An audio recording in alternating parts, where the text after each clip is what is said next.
You found it. Your home for the best content on your favorite team, the Fighting Tigers of LSU. Do us a favor, subscribe to the channel, leave your comments below, and be sure to smash that like button.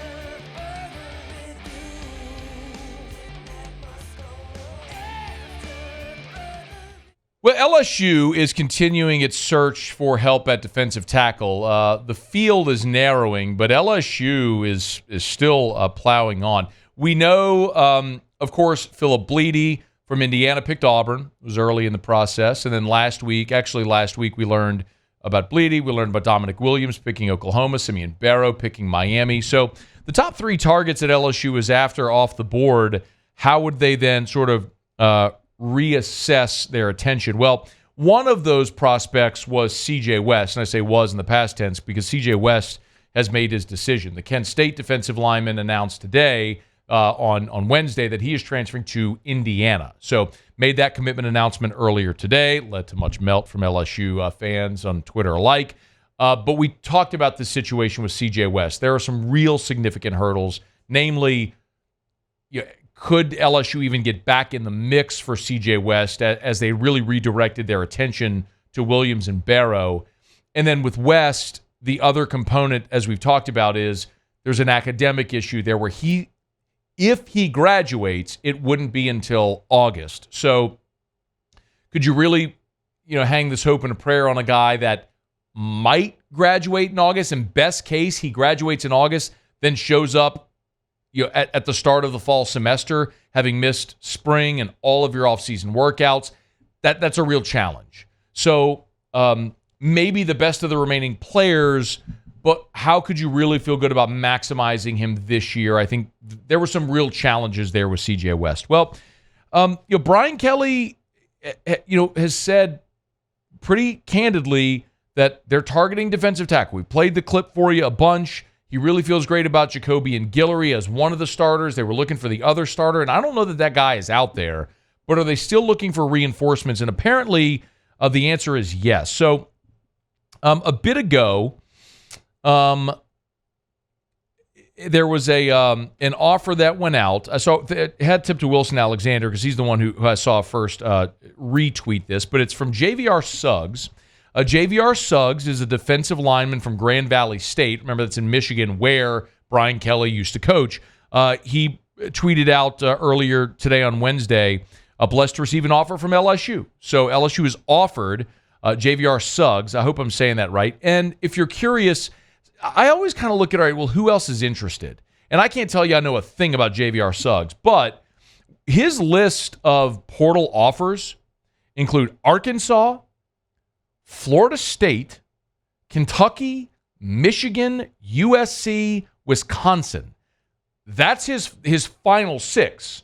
So he had narrowed down his final six, and now LSU's jumping into the mix there. So he's taking visits to Florida State, Kentucky, Michigan State. We'll see how this may all play out, but this is a guy that had 42 tackles in 2 seasons, 42 tackles, 14 and a half for loss, 8 sacks, a couple of forced fumbles. Again, remember, playing at a lower subdivision there, Division II, at Grand Valley State. But we saw this like with Florida State with Jared Verse, right? Bringing him in from Albany, and then he became a stud. And sometimes it's the way it goes. Just because you don't know the name of the school, and I get it. It feels like a reach. It's dramatically different than a solid starter at places like TCU in the Big 12 and Michigan State in the Big 10 when you're talking about proven commodities at the Power 5 level and guys from smaller schools who are trying to move up. But you do see these success stories, guys that weren't highly coveted at 17, 18 years old. They go to a lower classification. They get bigger, stronger, faster over 3 and 4 years, and then they're ready to compete at the next level. So now they have the opportunity thanks to the transfer portal. Couple of other names worth keeping in mind. One I was told today, making a few calls after I saw the C.J. West news, is Cameron Douglas. So Cameron Douglas was a 3-star coming out of high school, and instead of going the scholarship route at some smaller schools, Vanderbilt, places like that, he chose to accept a PW, a preferred walk-on, at the University of Tennessee. Now, he redshirted 2 years ago in 22, and then in 23 didn't see the field. So again, he was a PWO, at Tennessee, but was a 3-star coming out of high school and was going to be a reserve defensive lineman for Tennessee this year. I know people are going to ask the question. And by the way, Vandy, Illinois, Memphis were some of the scholarship offers he had coming out of high school as a 3-star. And again, I want to reiterate, I get it.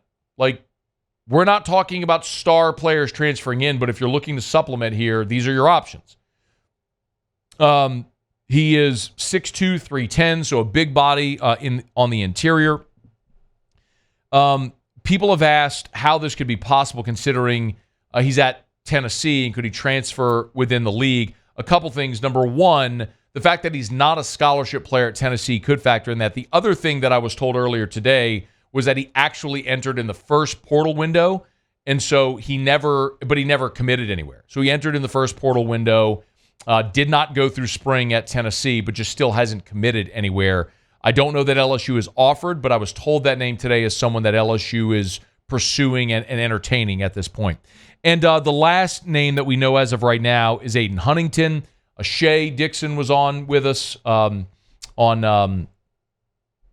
Tuesday and talked about Aiden Huntington. Aiden Huntington is from ULM, a defensive lineman who started his career at Kent State and spent this last year at ULM, where he was all conference there in the Sun Belt. And he's one of those guys that's one of the more coveted, players remaining in the portal. The problem is he's a bit undersized for an interior player. You're talking about a guy in the 260-ish range. But last year had 63 tackles, 16 TFLs, 8.5 sacks. Again, an undersized player for an interior player, but someone else that's still on the board right now. So if you're looking at who might be next for LSU, JVR Suggs from Grand Valley State, Cameron Douglas from Tennessee, Aiden Huntington. And by the way, Aiden Huntington hasn't reported an offer that I've seen anywhere. We've just heard that name mentioned, and certainly Shea mentioned it here on Tuesday. I'll continue to remind you as we look at that defensive tackle position. A year ago, LSU was desperate for bodies. It's why they went and added Jordan Jefferson, and it's why they added Paris Shand and Braden Swinson. And they needed bodies on that interior, Jalen Lee. So they signed a bunch of bodies because they just didn't have enough depth at the position. When you look at it right now, you have bodies. This is sort of the conflicting thing that I have as we continue to watch LSU with this sort of frenetic portal pursuit at defensive tackle. And if you are coming out of spring and you still have this much of an onus on seeking something, even after the big targets are off the board. I mean, I look at Guillory, I look at Lee. Those two guys would make a lot of sense. You signed Gio Paez out of Wisconsin, who's a 6th-year player. That's 3 veteran players already. Sean Washington. We need to get a pronunciation. I know Brian Kelly keeps saying Sean. I've heard some people say Sean. I've heard Sean and Sean. But that's a guy who's from New Orleans, good enough to get a scholarship to Georgia, was there a year, went JUCO, now at LSU. You've got Dominic McKinley coming in, who's a 5-star freshman, on the interior. That's 5 guys right there, not even counting Demyron Johnson, the other freshman coming in. A guy like Kimo Makaneoli, who flipped over from the offensive line. I mean, that's 1, 2, 3, 4, 5, 6. That's 7 interior bodies, not even counting Preston Hickey, who was an Oklahoma State transfer, who's here now as a preferred walk-on, who had a really nice spring. I mean, Guillory, Lee, Paez, Washington, McKinley, Johnson, Kimo, and Hickey. That's 8 interior bodies right there. And then there's also going to be fronts where you see Savion Jones and Paris Shand kick inside as well. So I guess my point is, I don't know that I'm desperate for LSU just to add a player to add a player. If you have a starter, a difference maker, okay. But that's a very different conversation than adding someone just to have another body, because bodies they have. What they don't have are proven starters. If you can't find that in the portal, I don't know that I really see the urgency and necessity of adding someone just to add someone. We'll continue to follow it, and as we have updates, we'll let you know. Hey, thanks so much for watching. Please leave your comments. I love to interact, and be sure to hit the red subscribe button below.